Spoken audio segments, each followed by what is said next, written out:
지금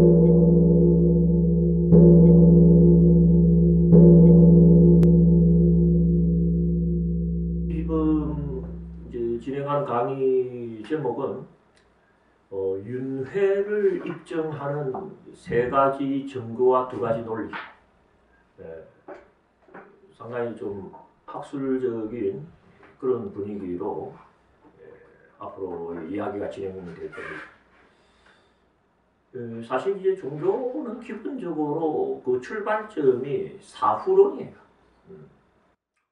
뭐 종교가 다루는 많은 그런 주제들이 있습니다만은 그 중에서도 이 사후라고 하는 주제가 뭐첫 번째 주제다라고 해도 과언이 아닙니다.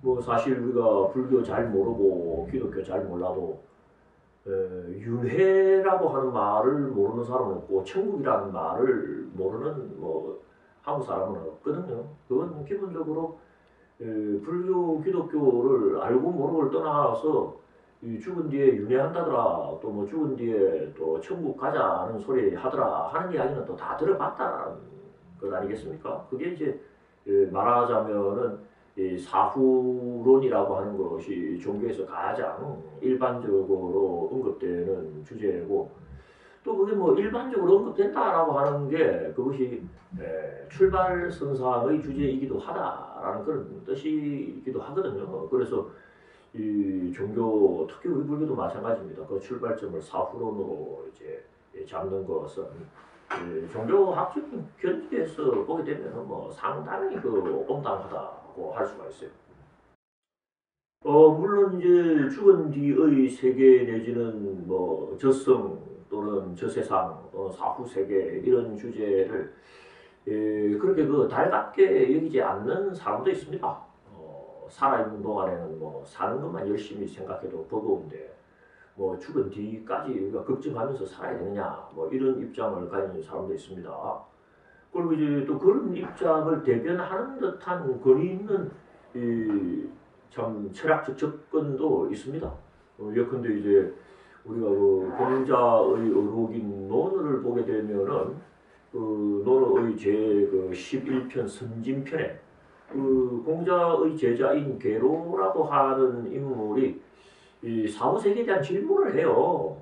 죽음이라 무엇며 죽은 뒤에는 어떻게 될까 하는 그런 궁금증을 자기 스승에게 피력을 하는데, 그때 그 공자가 남긴 말이 우리가 다 알다시피 미지생연정 은지사유. 사는 것도 제대로 모르는데 죽음에 대해서 우리가 뭘 알 수가 있고 뭘 말할 수가 있겠니 하는 답변을 공자가 내리고 있어요. 이제 그 이야기는 뭐냐면은 살아있는 동안에는 삶에 충실하고 사는 것에 몰두하라 하는 그런 요청이 사실 그 답 속에 들어 있단 말입니다. 이제 그런 게 엄밀히 말하면은 살아있는 동안에는 삶에 우리가 충실할 뿐 죽음과 같은 이런 주제는 사실은 건너는 주제다라고 하는 의식을 일반인들이 갖고 있으면 사실은 권위 있는 그런 어떤 철학적 흐름 속에서도 이제 드러내고 있는 것인 셈이죠. 근데 종교학적으로 봤을 때 공자님의 어떤 그런 접근은 사실은 조금 진실에 부합되지 않는 면이 있습니다. 왜 그러냐 하면은 종교에서 이 사고의 문제 내지는 죽음의 문제를 따지는 근본 이유가 사실은 살아있는 것, 또 사는 것 때문이에요. 왜 그러냐면 삶이라고 하는 것이 죽음이라는 것과 떨어져 있을 수 없는 그런 구조 때문입니다. 삶의 끝에는 반드시 죽음이 찾아오지, 죽음이 찾아오지 않는 삶은 없단 말입니다. 그랬을 때 그 죽음 이후가 존재하느냐 존재하지 않느냐라고 하는 것은 살아있음 그 자체에 결정적인 영향을 끼치지 않을 수가 없습니다. 우리 이제 가정해갖고 예를 들어서 죽은 뒤에 아무것도 없다는 게 결정이 되어 있다라고 한다면 과연 사람들의 삶이라고 하는 것에 지금 이나마 유지되고 있는 질서랄지 어떤 원칙이랄지 이런 것들이 과연 유용할까 우리가 한번 궁금해하지 않을 수가 없는 거고, 나아가서 죽은 뒤에 저 세상이 반드시 존재하여서 뭐 예컨대 선하게 산 사람은 선한 값을 받고 악하게 산 사람은 악한 값을 받는다는 게 결정되어 있다라고 한다면은 아마 오늘날 살아가는 사람이 지금보다는 훨씬 더 이 선과 악의 어떤 도덕적인 감각에 더 충실할 것을 우리가 예상을 할 수가 있단 말이에요. 그건 뭘 의미하느냐? 이 죽음 내지는 죽은 뒤의 세상이라고 하는 것이 단순한 그 자체가 관심사인 것을 넘어서서 바로 이 삶이라고 하는 것을 어떻게 살아야 하느냐와 관련하여서 이 결정적인 의미를 지니고 있는 것이다라고 그렇게 종교학적으로는 인지를 하고 있죠. 그렇기 때문에 우리가 삶에 오히려 충실하기 위해서라도 사후의 존재 여부를 확정만 지을 수 있고 의미 있는 수준으로 결정만 지을 수 있다면 그 결정 짓는 노력은 해야 된다, 안 해야 된다? 해야 된다라고 하는 게 종교의 입장입니다. 우리가 이제 공부하는 이 부처님 핵심 경전 제가 이제 한 17가지를 뽑아가지고 이 자료집을 만들었는데 이 자료집이 전적으로 이 윤회 내지는 사후세계의 존재성을 입증하는 3가지 정거와 2가지 논리를 우리 부처님께서 어떤 식으로 피력하셨는가에 초점을 맞추어서 이 선별한 자료. 그 17종의 초기 불교 자료 중에 이제 첫 번째 자료가 이제 대업분별경이라고 하는 자료인데 이 3페이지 제일 밑에서 둘째 줄 보시게 되면은 부처님 말씀하고 거기에 이제 붉은 글씨로 표기가 되어 있죠. 거기에 이제 부처님이 다음과 같은 법문을 베푸십니다. 뭐 간단하니까 아주 그냥 빠르게 한번 훑어보도록 하겠습니다. 아난다야 이 세간에는 4종류의 사람들이 존재한다. 넷이란 어떤 것인가? 첫 번째 사람입니다. 여기에 아난다야 어떤 사람은 살생하거나 또는 훔치거나 또는 사음을 하거나 또는 거짓말하거나 또는 험담하거나 또는 거짓말을 하거나 또는 실없는 말을 하거나 또는 욕심이 많거나 또는 악의를 지니거나 또는 사견을 지닌다. 이 사람 나쁘게 사는 사람이에요. 우리 불교식으로 하면 악업 짓는 사람이죠. 그가 몸이 부서져 죽은 뒤에 즐거움에서 멀리 있는 곳 또는 악취 또는 아래로 떨어져 있는 곳 또는 지옥에 재생한다. 그러니까 이 죽어서 악취에 간다라는 거죠. 그래서 이 살아서 악업을 지어갖고 죽은 뒤에 이제 악취에 간다. 이런 이야기. 여기 이제 첫 번째 유형의 사람. 그런데 이제 두 번째 유형의 사람이 거기 소개돼요. 다시 아난다야 여기 어떤 사람은 살생하거나 훔치거나 내지 사견을 지닌 자이다. 역시 이제 악하게 산 사람이죠. 악업 지은 사람이죠. 그런데 그가 몸이 부서져 죽은 뒤에 선취 또는 천상에 재생한다. 이게 벌써 좀 생소한 분위기일 겁니다. 악업을 지었는데 죽은 뒤에 선취에 간다. 좋은 데 간다. 이거 좀 이상하다. 계속 한번 보죠. 세 번째 유형의 사람은 이러네요. 다시 아난다야 여기 어떤 사람은 살생을 멀리하거나 또는 훔치는 짓을 멀리하거나 또는 사업을 멀리하거나 또는 거짓말을 멀리하거나 또는 험담을 멀리하거나 또는 거짓말을 멀리하거나 또는 실없는 말을 멀리하거나 또는 욕심을 내지 않거나 또는 악의를 지니지 않거나 또는 정견을 지닌다. 이 사람은 착하게 사는 사람이네요. 보니까 쉽게 말하면 선업을 짓는 사람이죠. 그는 몸이 부서져 죽은 뒤에 선치 또는 천상에 재생한다. 즉 사후에 좋은 데 간다는 거예요. 살아서 착하게 살았으니까 죽은 뒤에 좋은 데 가는구나. 이거 또 괜찮네요. 근데 이제 마지막으로 네 번째는 또 이렇게 의아스러운 분위기의 말씀이 이어집니다. 끝으로 아난다야 여기 어떤 사람은 살생을 멀리하거나 훔치는 짓을 멀리하거나 내지 정견을 지닌다. 착하게 살았잖아요. 그런데 그가 몸이 부서져 죽은 뒤에는요. 즐거움에서 멀어져 있는 것 또는 악취 또는 아래로 떨어져 있는 것 또는 지옥에 재생한다. 이거 안 좋은 데 갔다는 거예요. 이렇게 네 종류의 사람입니다. 그 이제 누구나 이 대업분별경의 부처님 이 말씀을 접하게 되면은 네 가지 경우 중에서 두 번째하고 네 번째가 의아스럽다라는 생각을 누구나 일으킵니다. 이 첫 번째 같은 경우는 악업을 지어서 악취에 간 거죠. 이건 우리가 흔히 악인 악가 이러면서 많이 들어갔던 이야기고 불자들은 특히 뭐 이의를 제기할 이유가 없을 겁니다. 근데 이제 두 번째 경우가 뭡니까? 악업을 지었는데 선취에 간 거예요. 이거 이상하다. 세 번째 경우는 또 우리 예상에 들어옵니다. 선업을 지어갖고 선취에 갔으니까. 근데 또 네 번째 경우는 이상해요. 선업을 지었는데 어디에 갔다? 악취에 갔다. 그러니까 이 두 번째 악업을 지어갖고 선취에 가고 네 번째 선업을 지어갖고 악취에 간 경우. 이거 부처님 말씀이라고 해도 될까 할 정도로 우리를 당황하게 하는 그런 말씀이 실제 이 대업분별경이라고 하는 초기 불교 경전이 베풀어진다는 거예요. 그래서 뭐 어떤 사람은 뭐 당신이 혹시 그 잘못 읽은 것 아닌가 이렇게 그 문제 제기를 할 줄 모릅니다만 그건 그럴 수가 없는 게 지금 뭐 선업을 지어갖고 선치 또는 악취, 악업을 지어갖고 악취 또는 선취해가고 하는 이 유형의 이야기가 앞으로 여러 번 거듭이 됩니다. 그때도 계속 그와 같은 기본적인 구성을 가지고 가는 걸 봤을 때에 경전 자체가 어쩌다가 한 번 잘못 전달한 내용일 수 있는 경우도 배제가 되는 거고 제가 어쩌다가 해석을 잘못한 경우도 배제가 되는 거예요. 이건 이대로 경전에 나와 있고 권위 있는 경전 자료로서의 어떤 정확성은 가지고 있는 거예요. 그러면 이제 우리는 자연히 질문을 하게 돼요. 두 번째하고 네 번째 경우가 어떻게 벌어질 수 있는 일인가 하는 질문을 하게 된다는 말씀이죠. 우리의 궁금증의 부처님은 이 경전의 말미에 그 상세한 연유를 소명을 해 주시고 계십니다. 그래서 부처님께서 어떤 식으로 이런 경우가 발생했는가에 대한 설명을 우리가 베푸는 내용대로 한번 공부를 해보도록 그렇게 하겠습니다. 그건 우리가 9페이지에 보시면 돼요. 9페이지에 보시면은 거기 이제 동글뱅이 2번이 보일 겁니다. 두 번째 달라. 그렇죠? 이거 뭐냐 그러면 두 번째 경우의 사람, 이른바 악업을 지었는데 선취해 갔다는 사람, 이 사람의 경우를 어떻게 우리가 이해해야 할 것인가에 대한 부처님의 소명입니다. 보겠습니다. 다시 아는다야 한때 어떤 사람은 살생을 하거나 훔치거나 내지 사견을 지녔는데 몸이 부서져 죽은 뒤에 선치 또는 천상에 재생했다. 맞죠? 악업을 지었는데 선치에 간 경우 두 번째 경우 아니었습니까? 이 경우를 전제로 부처님께서 설명에 들어가시는 거예요. 이 경우 왜 이런 일이 벌어졌느냐?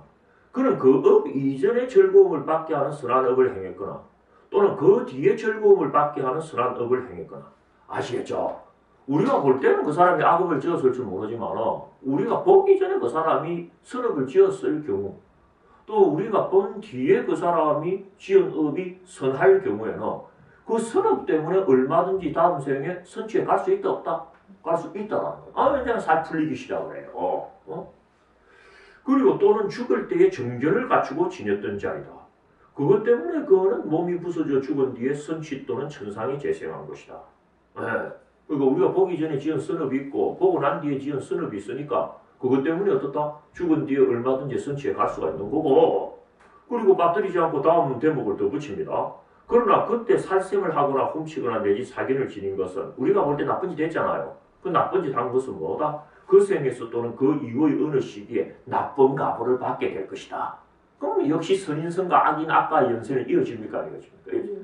그리고 어쩌면 네 번째 경우도 우리는 미리 왜 그런 일이 벌어졌는가 짐작을 할 수가 있습니다. 우리가 볼 때는 이 사람이 선업을 지었고 그런데 죽은 뒤에 악취에 갔다면 아마 우리가 보기 전에 지은 악업이나 우리가 보고 난 뒤에 지은 악업이 있을 거. 그 악업 때문에 뭐다? 악취에 갔을 수 있겠구나. 이 예측이 또 가능하지 않습니까? 아니나 다를까? 9페이지 제일 밑에 동글뱅이 네 번째 보게 되면 부처님 그런 설명을 하고 계셔요. 겉으로 안 한다야 한때 어떤 사람은 살생을 멀리하거나 훔치는 짓을 멀리하거나 내지 정견을 지녔는데 우리가 볼 때 이 사람 착한 일을 하고 있는 거예요. 몸이 부서져 죽은 뒤에 즐거움에서 멀어진 것 또는 악취 또는 아래로 떨어져 있는 것 또는 지옥에 재생했다. 악취에 떨어졌죠. 이 경우 그는 그 업 이전에 이 그 업이란 건 뭡니까? 우리가 지켜볼 때 지은 업, 그게 그 업인데 그 업 이전에 괴로움을 받게 하는 악한 업을 행했거나 또는 그 뒤에 괴로움을 받게 하는 악한 업을 행했거나 또는 죽을 때에 사견을 갖추고 지냈던 자이다. 그것 때문에 그는 몸이 부서져 죽은 뒤에 즐거움에서 멀어진 곳 또는 악취 또는 아래로 떨어져 있는 곳 또는 지옥에 재생한 것이다. 그러나 그때 살생을 멀리하거나 훔치는 짓을 멀리하거나 내지 정견을 지닌 것은 그 생에서 또는 그 이후의 어느 시기에 그 가보를 받게 된다. 그러면 결국 선업을 지으면 선가를 받고 악업을 지으면 악가를 받고 이게 시기가 특정되지 않는다 하더라도 선인선과 악인 악가의 연세는 그대로 이어지는구나 하는 우리가 원래 알고 있던 업인 가보의 법칙에 대한 어떤 믿음이 깨어지지 않는 그런 그 기결로 부처님의 말씀이 마무리되는 걸 우리가 이제 확인을 할 수가 있습니다. 자, 그런데 이 문장을 우리가 읽어가면서 아주 예상하지 않았던 소득을 하나 확보를 하게 됩니다. 제가 이제 굵은 글씨로 이야기를 해놨는데 예를 들어서 악업을 지었는데 선치에 나는 경우 뭐라고 했습니까? 우리가 볼 때 악업을 지었지만 보기 전에는 선업을 짓거나 보고 난 뒤에 선업을 지었다. 그래서 그것 때문에 얼마든지 선치에 갈 수 있다. 라고 하는 설명은 이해가 가는데 여기에 덧붙여서 죽을 때에 정결을 갖추고 지냈던 자이다라는 대목은 우리가 기대하지도 않고 바라지도 않은데 그 대목이 끼어 들어가 있어요. 다시 한번 앞에 9페이지 동글뱅이 2번 한번 보십시오. 그죠? 거기 보면은 중간에 붉은 글씨로 또는 죽을 때에 정견을 갖추고 지냈던 자이다 이 말이 있습니까? 없습니까? 그러니까 이 사람이 우리가 볼 때 악업을 지었다고 하더라도 죽을 때에 정견을 갖추었다면 그 죽을 때에 갖춘 정견 때문에 어떻다? 사후에 선치에 갈 수 있다. 네 번째 경우는 어떻습니까? 우리가 10페이지 위에서 두 번째 줄에서 분명히 확인할 수가 있습니다. 또는 죽을 때에 사견을 갖추고 지냈던 자이다 이 말 나옵니까? 나오는 거죠. 이건 극단화시켜서 이야기하면 살아생전 선업을 짓는다고 하더라도 꼭 그것 때문에 죽은 뒤에 선치에 가는 건 아닐 수가 있고 죽을 때에 사견을 갖췄다는 그 이유 하나만 가지고도 악취에 떨어질 수 있다라고 하는 진술을 그렇게 놀랍지 않은 진술로 받아들이게 한다. 요 대목입니다. 요 대목. 요 대목이 우리에게 이제 관심을 끄는 것은 뭐냐면은 죽을 때라고 하는 한정사가 꼭부터 들어오게 돼요. 우리가 이제 대업분별경 그러면 불교라고 하는 종교의 가장 초보적인 교설인 업설의 가르침을 대표하는 경전인데 그 업설의 가르침을 가장 중점적으로 살핌에 있어서 중요한 시점을 죽을 때라고 하는 시점으로 또 한번 추천하는 경이 뭐다? 이게 대업분별경임을 알 수가 있는 거예요. 죽을 때 문제입니다. 죽을 때. 물론 살았어도 잘해야 되지만 어떻다? 죽을 때 잘 죽어야 된다는 거야. 그래야지 사후가 만약에 있다라고 했을 때 어떻다? 선취에 갈 수가 있다. 뭐 우리는 아직까지 사후가 있는지 없는지 확실히 결정짓지 못한 입장입니다만 확률적으로 이야기하는 것은 그렇게 어렵지 않습니다. 있든지 아니면 없든지입니다. 없으면 할 수 없지만 있다면 이왕이면 좋은 데 가야 됩니까? 안 가야 됩니까? 가야 된다. 그럼 일단 우리가 좋은 데 가야 되는데 좋은 데 가는 방법이 뭐냐? 지금 부처님께서 말씀하시는 거예요. 살아서는 어떻다? 선업을 행해야 되지만 그것만 갖고는 충분 안 할 수가 있다. 죽을 때에 정견을 갖추고 죽어야지 이게 어떻다? 사후에 선치에 갈 수 있는 아주 결정적인 조건이 될 것이다. 쉽게 말하면 이런 이야기가 여기서 나오게 돼요. 이건 일관성 속에서 100%집니다. 앞서 우리가 이제 네 종류의 사람 중에 첫 번째 사람은 악업을 지어서 악취에 갔잖아요. 또 세 번째 사람은 선업을 지어서 선치에 갔는데 이 경우의 사람들을 이야기할 때에도 부처님은 어떻다? 죽을 때에 정견을 갖추었느냐 죽을 때에 사견을 갖추었냐 하는 이 조건을 맞들이지 않고 설명에 집어넣고 있습니다. 그래서 9페이지 보시게 되면 위에서 두 번째 줄 그 뒤쪽 한번 보십시오. 또는 죽을 때에 사견을 갖추고 지냈던 자이다. 이거 첫 번째 사람 설명하는 거거든요. 우리는 첫 번째 사람의 경우는 의심도 안 했어요. 왜? 악업을 지었으니까 악취에 갔구나 이렇게 생각했다. 근데 부처님 설명할 때 뭡니까? 악업을 지었기 때문에도 악취에 갈 수 있지만 뭐다? 죽을 때에 사견을 갖추고 지녔기 때문에도 얼마든지 악취에 갈 수 있다. 이 설명을 덧붙이고 계시는 거란 말이에요. 그리고 세 번째 경우는 뭡니까? 우리 역시 의심도 안 했어요. 왜? 선업을 지어가고 선치에 간 경우다. 근데 부처님 설명은 뭡니까? 선업을 지었어도 선치에 갔겠지만 죽을 때에 어떻다? 9페이지 한번 보십시오. 밑에서 두 번째 동글뱅이 3번 보이죠? 거기 다섯 번째 줄 뒤에 보면 또는 죽을 때에 정견을 갖추고 지녔던 자이다. 이게 꼭 그러니까 살아서 선업을 짓느냐 악업을 짓느냐 이 조건 하나하고 죽을 때에 정견을 갖추었느냐 사견을 갖추었느냐 이 두 가지 변수가 종합되어 갖고 사후가 만약에 있다면 그리고 선치 또는 악취가 있다면 선치에 가느냐 악취에 가느냐가 결정되는 구조. 이게 부처님의 대업분별경의 골자다라고 하는 것을 여기서 우리가 쉽게 도식화할 수가 있다는 거죠. 자 그러면 이제 우리가 가야 될 길은 뭐 정해집니다. 살아서 선업을 지어라고 그랬으니까 선업을 짓는다는 게 뭔가 공부를 해야 되는 거고 죽을 때 정견을 갖춰야 된다 그러니까 그때 갖춰야 될 정견의 구체적인 내용이 뭔가 공부해버린대. 그럴 때 대업분별경에서 이야기하는 살아서 실천하라는 선업은요 여기면 충분합니다. 굳이 행선, 건선, 포교까지는 안 가더라도 어떻다? 최소한 남에게 피해를 야기하지는 말고 남의 이익을 방해는 하지 마라. 그 그렇게만 해도 뭐 한평생 선하게 살았다라고 불러주겠다라는 겁니다. 다음 세계에 우리가 이제 만약에 선취, 악취가 있다 그러면은 이왕이면 선취에 가야 될 건데 그때 선취에 가려면 살아서 선업을 지어야 된다 했잖아요. 그때 지어야 될 선업의 수준이 그렇게 높지 않다는 겁니다. 초품 선업이면 충분하다. 어떻게 그 정도의 선업으로 된다고 할 수 있느냐? 부처님께서 그렇게 말씀하시기 때문에 부처님께서 어떻게 그렇게 이야기를 하셨느냐라고 이야기를 한다면은 뭐 우리가 그걸 이해하는 건 어렵지 않습니다. 아까 우리가 대어분별경에 읽어볼 때에도 그 취지를 분명히 확인을 할 수가 있었어요. 3페이지 다시 한번 보십시오. 그 밑에서 우리 둘째 줄부터 읽었지 않습니까? 그러면 이제 첫 번째 경우가 악업을 짓는 사람이었지 않습니까? 그리고 세 번째, 네 번째가 선업을 짓는 사람이었거든요. 근데 세 번째, 네 번째 선업을 짓는 사람 부분을 우리가 유심히 이 관점에서 살펴보게 되면 답이 나옵니다. 그래서 4페이지 위에서 8번째 줄 한번 보십시오. 동글뱅이 3번. 여기 보시면은 다시 안 한다야 여기 어떤 사람은 살생을 멀리하거나 또는 훔치는 짓을 멀리하거나 또는 사음을 멀리하거나 이런 표현 나옵니다. 그러니까 방생을 하거나 보시를 하거나가 아니고 살생하지 않거나 도둑질하지 않거나 사음하지 않거나 거짓말하지 않거나 이렇게 돼 있어요. 다른 말로 하자면 악업의 부정으로서 선업을 삼고 있는 거예요. 논리가 그렇습니까? 안 그렇습니까? 살생을 멀리하거나 하는 것은 살생이라는 악업을 짓지 않은 걸 뜻한단 말이에요. 이걸 가지고 부처님은 뭐다? 이 사람이 선업을 행하는 자다. 이렇게 지금 이야기로 받아들이게 하는 거거든요. 그건 뭐다? 기본적으로 살아서 선업을 지어라 할 때의 선업은 이게 무슨 수준 높은 그런 뭐 중품이나 상품이나 상상품 선업을 지을 수 있으면 좋겠지만 그거는 못한다고 하더라도 최소한 뭐는 지켜라? 초품 선업인 지악만 지키면은 선업을 지은 것으로 봐주겠다. 뭐 훨씬 마음이 가벼운 그런 제안일 수 있습니다. 우리가 이제 선업에 이렇게 네 가지가 있었던 것처럼 초기 불교에서는요 정견에는 모두 두 가지 정견이 쓰여집니다. 그 두 가지 정견이 우리 이제 교재에도 있거니와 하나는 45페이지에 정견이 하나가 쓰여져요. 한번 보시기 바랍니다.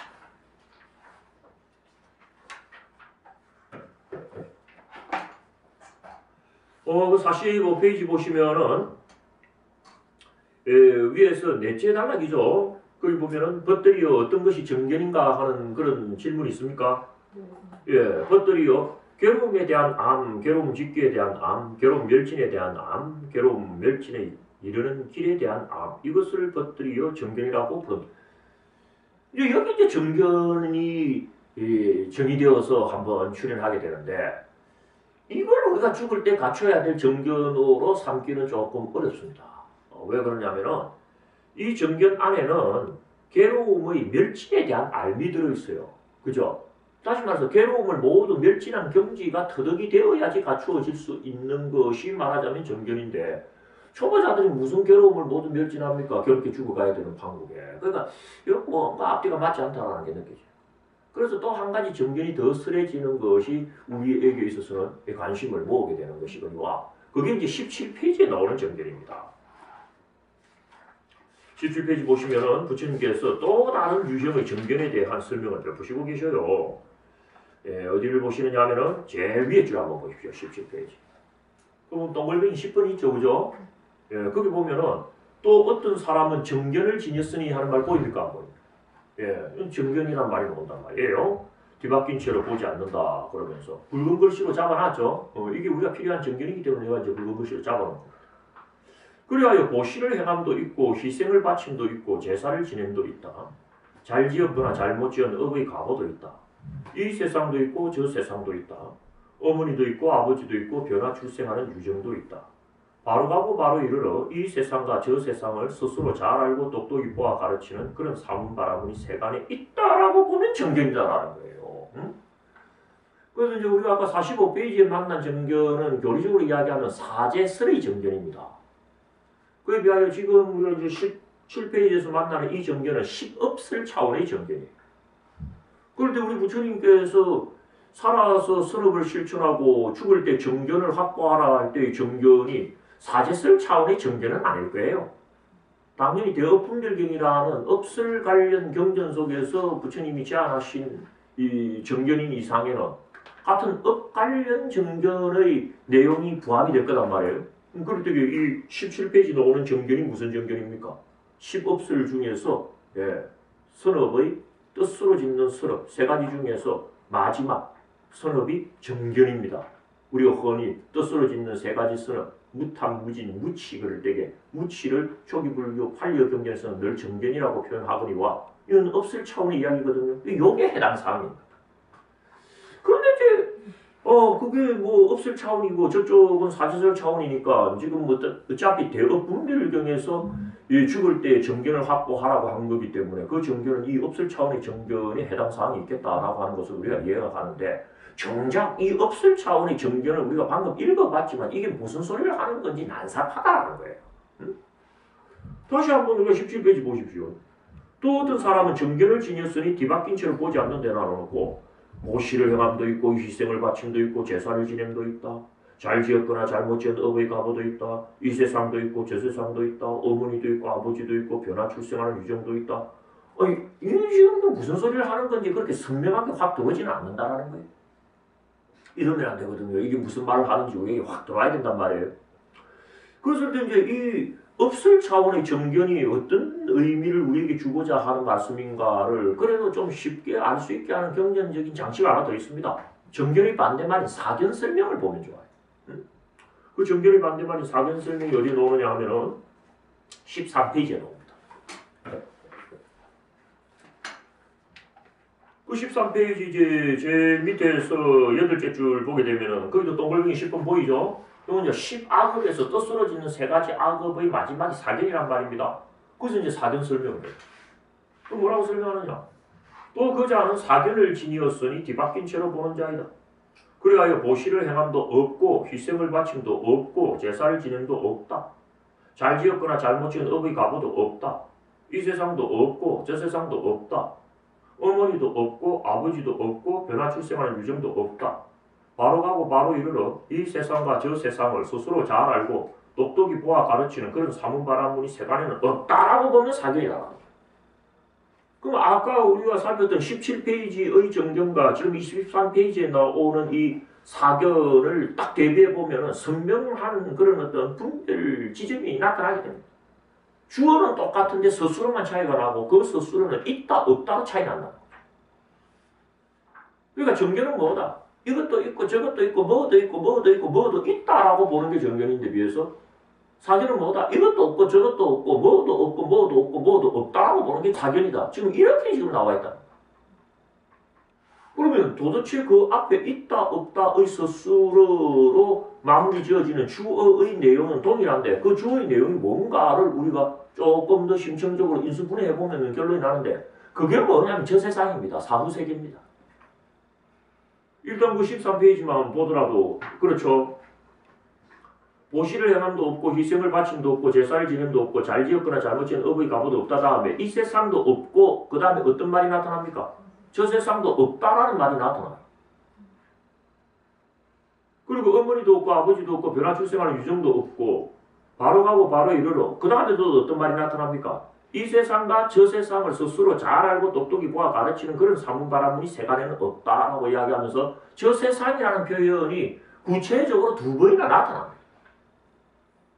그러니까 어쨌든 그 전체는 아니라고 하더라도 우리가 정견이 되려면 저 세상을 있다라고 봐야 정견이고 그 저 세상을 없다라고 보면 뭐다? 사견이다라고 하는 구성을 일단 성립합니까? 안 돼. 그냥 노골적으로 저 세상이라는 표현이 아니라고 하더라도 예를 들어서 잘 지었거나 잘못 지은 업의 가보가 있다고 보면 정견이고 없다고 보면 사견이라고 할 때 여기에도 여러분들 사후가 관여되고 개입이 됩니다. 우리가 살아있는 세상 속에서는 선업을 지으면 성과를 받는 걸 눈으로 확인할 수 있어요. 나쁜 짓을 하면 벌 받는 걸 눈으로 확인할 수가 있다. 근데 누구는 좋은 일을 했는데 죽어버렸어. 그럼 그 사람이 좋은 일을 한 것에 대한 가보를 어디서 구할 것이냐? 만약에 그 가보가 있다라고 말하려면 사후세계가 있어야지 있다라고 말할 수가 있습니다. 그렇습니까? 안 그렇습니까? 그러니까 잘 짓고 잘못 지은 업의 가보가 있다라고 말하는 사람은 사후세계가 있다를 전제로 하여서 있다라고 말하는 것일 수밖에 없고 잘 짓고 잘못 지은 업의 가보가 없다라고 주장하는 사람은 사후세계가 없다를 전제로 없다고 주장하는 수밖에 없으니까 결국 이것도 사후세계가 있냐 없냐와 연관이 된다 안 된다? 연관이 되는 거예요. 그리고 여기 보면 변화 출생하는 유정이 있니 없니 하는 이야기도 나와요. 이른바 화생이라고 이제 동아시아 문화권에서는 번역되는 건데 이 화생도 딴 게 아닙니다. 다음 세상이 있어야지 화생이 가능합니다. 그 다음 세상이 없으면 뭐다? 화생이 불가능. 화생이라고 하는 말의 어근에는요, 우파파드라고 하는 인도말이 쓰이는데, 우파파드는 재생을 우파파드라고 해요. 그래서 화생이라고 번역은 하지만은 변형 형태이기 때문에 번역은 그렇게 하지만은 그 화생이라고 번역되어지는 단어의 내면에는 뭐가 들어있다? 재생이라고 하는 근본 뜻이 들어있어요. 그러니까 화생도 재생의 한 방법인 겁니다. 그러니까 화생하는 유정이 있다라고 보는 것은 뭐다? 재생 내지는 사후세계가 있다라고 보는 거고, 화생하는 유정이 없다라고 주장하는 것은 뭐다? 재생 내지는 사후세계가 없다라고 주장하는 것과 통합니다. 그래서 이 지금 사견과 정견의 내용을 우리가 집중적으로 살펴보게 되면 결국에는 정견이란 무엇을 보고 정견이라고 그런다? 저 세상을 있다라고 보면 정견이요. 저 세상이 없다라고 보면 뭐다? 사견이다. 이런 어떤 단순한 문장으로 죽여도 크게 문제되지 않는 뭐 그런 기결에 도달하게 돼요. 그런데 대개의 종교는 전부 사후세계를 인정하고 주장을 합니다. 기독교도 천국과 지옥이라는 사후세계의 양상을 이야기합니까? 웬만한 종교치고 사후세계의 존재를 인정하지 않는 종교는 없습니다. 그렇다면 뭐 별로 특별한 건 아니지 않느냐라고 생각할지 모르지만 아주 특별한 게 있어요. 그게 뭐냐? 대개의 종교는 사후세계의 존재성을 주장하지만 그 사후의 존재성에 대해서 어떤 자세를 우리에게 권하느냐 하면 믿음이라는 자세를 권합니다. 사후세계가 존재한다고 믿으라 그래요, 다른 종교는. 근데 불교는 뭐라고 이야기했느냐? 사후세계의 존재성을 어떤 전제하에서 묶어서 우리에게 제안하고 있느냐 하면 정견이라고 하는 전제하에서 묶어서 제안하고 있어요. 정견은 뭡니까? 바라는 거예요. 맞죠? 볼견자 쓰고 있잖아요. 그 말은 뭐가? 사후세계가 존재한다는 것을 불교는 믿으라라고 하기보다는 뭐다? 바라고 이야기를 한다는 거예요. 이 차이점이에요. 이 차이점. 맞는 말이죠. 우리가 죽을 때에 정견을 갖춰야 된다 그러는데 죽을 때에 정견을 갖춘다라고 하는 게 쉽지 않을 거다라고 하는 것은 다 짐작할 겁니다. 이 쉽지 않다라고 하는 것은 믿음과 자기 눈으로의 확인이라고 하는 것을 견주어 보면 금방 드러납니다. 사후세계가 존재한다고 믿어왔던 사람은요, 죽을 때가 되어갖고 진짜 존재할까라는 회의에 얼마든지 빠질 수 있지 않을까요? 근데 만약에 자기 눈으로 사후세계가 존재한다는 것을 확실히 본 사람이라면 어떨 것 같습니까? 내가 봤는데 뭐 죽을 때 그 정견을 갖추는 것이 용이해지지 않을까요? 아주 중요한 포인트.